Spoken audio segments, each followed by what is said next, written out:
అంతా విద్యార్థులే ఉన్నారు కాబట్టి ఒక్క మాట చెబుతున్నా, దయచేసి పెద్దలు మరోలా అనుకోకండి. ఇవాళ వృద్ధాశ్రమాలు ఎలా పెరుగుతున్నాయో సంతాన సాఫల్య కేంద్రాలు కూడా అలా పెరుగుతున్నాయి, గమనించండి. చాలా తీవ్రమైన సమస్యగా ముందు ముందు మారబోతోంది. భారతదేశ భవిష్యత్తును దృష్టిలో పెట్టుకుని నేను చెబుతున్నా, సంతాన సాఫల్య కేంద్రాలు పెరుగుతున్నాయండి ఈ దేశంలో. ఎందుకండి? ఒక సంతాన సాఫల్య కేంద్రం నడుపుతున్న భార్యాభర్తలు ఇద్దరు వైద్యులు నాకు చెప్పారు స్వయంగా, అయ్యా మీరు ఇది చెప్పి పుణ్యం కట్టుకోండి బాగుంటుందని. ఇవాళ యువతరంలో సంతానోత్పాదక శక్తి మగవాళ్లలో నశిస్తోందండి. మీరు నన్ను మన్నిస్తే దానికి ప్రధానమైన కారణం జీన్స్ ప్యాంట్. దీని వెనకాల ఉండే శాస్త్రీయత చెబుతాను, దయచేసి మరోలా అనుకోకండి. పురుషులకి వీర్య కణాలు ఎక్కడ తయారవుతాయో తెలుసు. ఆ కణాలు రెండింటికి, ఆ బీజాలకి ఎక్కువ వేడి అందకూడదు, అవసరమైన వేడి అందాలి. భగవంతుడు ఎంత గొప్పవాడంటే నిజంగా పురుష శరీరంలో ఆ నిర్మాణం చేశాడండి.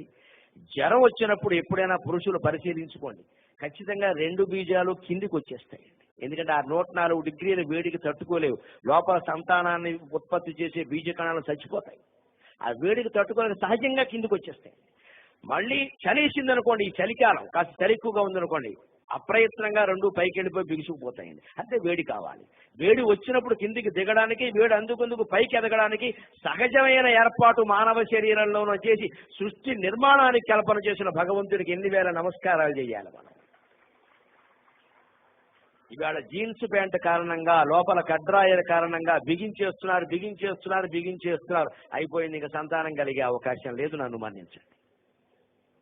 యువతరం ఈ కడ్రాయర్లు, ఈ జీన్స్ ప్యాంట్లు, పైగా వీళ్ళ బండి విచిత్రంగా ఉంటుంది, మోటార్ సైకిల్. అది ముందు ఇలా ఎత్తుగా ఉంటుంది, అంటే ఇంకాస్త బిగింపు. కొన్ని ఇదివరకులా స్కూటర్ వాడితే కాస్త ముందు కూర్చుంటే కాస్త గాలి తగిలే అవకాశం ఉంది. అది కూడా ఇప్పుడు ముందో పెద్ద పెద్ద బండరాయిలాగా. అటువంటి బండే కావాలి. అపాచీ అంటాడు. అదేదో అప్రాచ్యం. అపాచీ ఇంగ్లీష్ మాట, అప్రాచ్యం తెలుగు మాట. అపాచీ బండి వాడినా, ఇటువంటి వస్త్రాలు లోదుస్తులు ధరించినా, జీన్స్ ప్యాంటే ఎప్పుడు రాత్రి పడుకునేటప్పుడు కూడా అదే వేసుకుంటారు. చాలా దారుణం అండి.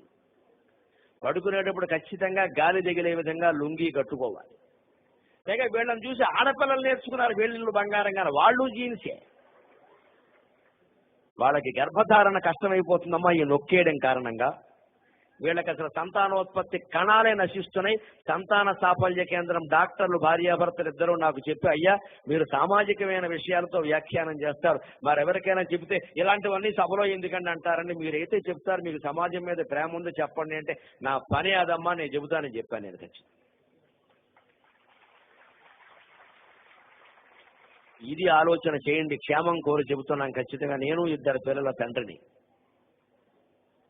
నేను ముందు ఇంటికి రాగానే నా కొడుకులిద్దరికీ చెప్పాను. వాళ్ళిద్దరూ, నాన్నగారు ఇంతవరకు మాకు ఆ విషయం తెలియదు, ఎవరూ చెప్పలేదు, నాకు తెలియదురా చేసి చెప్పేవాడు అన్న.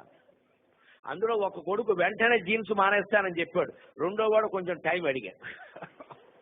ఎందుకంటే వాడికి ఇష్టమైనవి ఏవో ఉన్నాయి, అవి కాస్త తొడిగేసి నేను తర్వాత ఫోన్ లేదా పర్వాలేదు ముందు విన్నా చాలే అన్న. మీరేం వేషం వేశారు అనేది ఏం సంబంధం లేదమ్మా, దాని వేషాన్ని బట్టే ప్రవర్తనలు ఉండవు.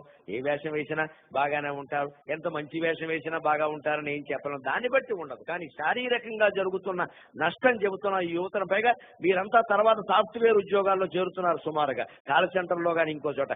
ఇక్కడ కాన్వెంట్లో గంటలు కూర్చున్నారు. మీరు కూర్చున్న చోట ఎప్పుడైనా చదివే విద్యార్థులు 6-7 గంటల వరుసగా కూర్చున్నాక మీరు కూర్చున్న చోట చేయి పెట్టండి, అది వేడిగా ఉంటుంది. కారణం ఒంట్లో వేడి కిందికి దిగింది. మరి సాఫ్ట్వేర్ ఉద్యోగాల్లో గంటలు కూర్చుంటూ ఉంటే ఏమాత్రమైనా బీజ కణాలు ఉంటే ఆ వేడికి చచ్చిపోయాయి. ఇంకా సంతానాలు ఎలా కలుగుతాయండి? పూర్వం పల్లెటూళ్ళలో ఉండేవారు, పంచెలు ధరించేవారు. ఈ డ్రాయర్ అనే మాట ఇంగ్లీషు, దానికి తెలుగు మాట లేదు అసలు. ఎందుకంటే వేసేవాళ్ళు కాదు, శుభ్రంగా గాలి తగిలేది. ఆడవాళ్ళకి మగవాళ్ళకి ఎటువంటి ఇబ్బంది లేకుండా. పొలం పని ఏదైనా వస్తే ఆ పంచి కాస్త పైకి కట్టేవారు, లేకపోతే పంచి కిందకి తీసేసేవారు. అందుకే శుభ్రంగా ఒక్కొక్కళ్ళకి 10 మంది పిల్లలు కలిగారు. అంతా గుణపాలు లాంటి పిల్లలే కలిగారు శుభ్రంగా. పిల్లల సదస్సు అయినా గ్రహించవలసిన విషయాలు డిగ్రీ పీజీ విద్యార్థులు ఉన్నారు. భవిష్యత్ తరానికి చాలా ముఖ్యమైన విషయం కాబట్టి చెబుతున్నానమ్మా. ఈ వేషాల్లో మార్పు రాకపోయినట్టయితే తర్వాత ఇవాళ ఏదో యువతరం బాగున్నారు అంటున్నారు. వీళ్ళందరూ ఒక 20 ఏళ్ళు దాటాక ముసలి వాళ్ళు అయిపోతారు కదండి. ఇవాళ చైనా ఎదుర్కొంటున్న సమస్య, జపాన్ ఎదుర్కొంటున్న సమస్య, యువతరం లేరా దేశంలో ముసలి వాళ్ళ సంఖ్య పెరిగిపోయింది. కానీ భారతదేశం అదృష్టం, ఇవాళ నా ముందు కూర్చున్న పిల్లల వయస్సు లాంటి వాళ్ళు దేశమంతా 140 మంది ఉన్నారండి. ఈ 40 మంది తేజస్వంతులు కావాలి, ఓజోవంతులు కావాలి, ద్యుతిమంతులు కావాలి. ప్రతి ఒక్కరూ ఒక్క హనుమంతుడై మరో రామాయణాన్ని సృష్టించగలగాలి.